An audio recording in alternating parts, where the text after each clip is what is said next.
అంటే మిమ్మల్ని cinema field ఎవరైనా తొక్కేస్తుంటారా? అది తొక్కిసారు అనేది మనకి కనపడదు కదండి. తొక్కిసారు అంటే మనం చెప్పొచ్చు వీళ్ళు నన్ను తొక్కిసారు అన్నది. అది తొక్కిసారు అనేది చెప్తాం కదండి. ఒక ట్రెండ్ అండి అంతే. ఒక 10 years 12 years నా ట్రెండ్ వెళ్ళింది. అలా చేసుకుంటూ వెళ్ళానండి. నెక్స్ట్ ఇంకా ఒక్కొక్కరు అలా వస్తుంటారు. చూడండి, అప్పట్లో రాజబాబు గారు ఉన్నారు. రాజబాబు గారి తర్వాత చిట్టుబాబు గారి తర్వాత అల్లు రామి గారు, తర్వాత బ్రహ్మానంద్ గారు తర్వాత సునీల్ గారు తర్వాత అలీ గారు.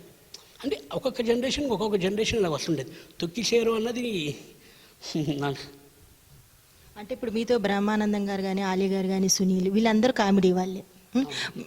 అంటే మీరు కామెడీ రోలే చేస్తారు కదా, మరి వాళ్ళు మీతో ఎలా ఉంటారు అసలు? లేదండి, బాగా ఫస్ట్లో అయితే అసలు స్టార్టింగ్ కదండి, వాళ్ళతో చేయగానే కొంచెం టెన్షన్ ఉండేది. ఎందుకంటే వాళ్ళు అంతా సింగిల్ టేక్ 2 takesలోనే అయిపోతుంది. మనకి టెన్షన్ ఉండేది ఫస్ట్ స్టార్టింగ్ నుండి, ఇండస్ట్రీకి వచ్చిన కొత్తలోని భయం వేసేది. ఇంకా ఏ ఊరు ఏంటి అని అడిగేవారు. జీవా గారు, బ్రహ్మానంద వీళ్ళందరూ ఏ ఊరు ఎక్కడి నుంచి ఏంటి ఇలాగ విశాఖపట్నం నుంచి వచ్చాను సార్. ఓకే, ఏం కంగారు పడక, ఏం భయపడక చెయ్యి అని సపోర్ట్ ఇచ్చేవారండి, బాగా సపోర్ట్ ఇచ్చేవారండి. కొత్తోడు అది చూపించేవారు కాదండి, ఇంట్రెస్ట్ చూపించేవారు. మీరు కృష్ణ భగవాన్ గారితో చందన బ్రదర్స్ బొమ్మన సిస్టర్స్లో నటించారు. మరి అప్పుడు ఏమనిపించింది మీకు? అతను నాదేంటి ఒక 3-4 టేకులు అయ్యేదని అతను సింగిల్ టేక్లో చేసేవారు. కొంచెం చిరాకు పడేవారు అతను. కృష్ణ భగవాన్ గారు చిరాకు పడ్డారు. ఏంటి ఎక్కడికి తీసుకొచ్చారు అది ఇదని డైరెక్టర్ గారు అన్నారు.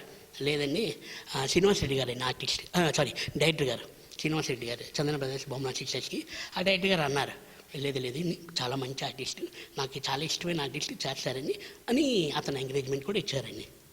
మీరు అల్లరి నరేష్, గోపీచంద్ ఇలాంటి హీరోస్ పక్కన మీరు నటించారు కదా, అప్పుడు అందరు హీరోస్ కన్నా మీకు బెటర్ హీరో ఎవరు అనిపించేవారు?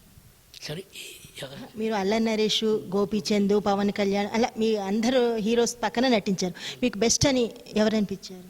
అంటే బెస్ట్ అంటే నాకు నరేష్ వీళ్ళంటే నాకు ఫ్రెండేనండి. అల్లరి నరేష్ నాకు ఫ్రెండేనండి.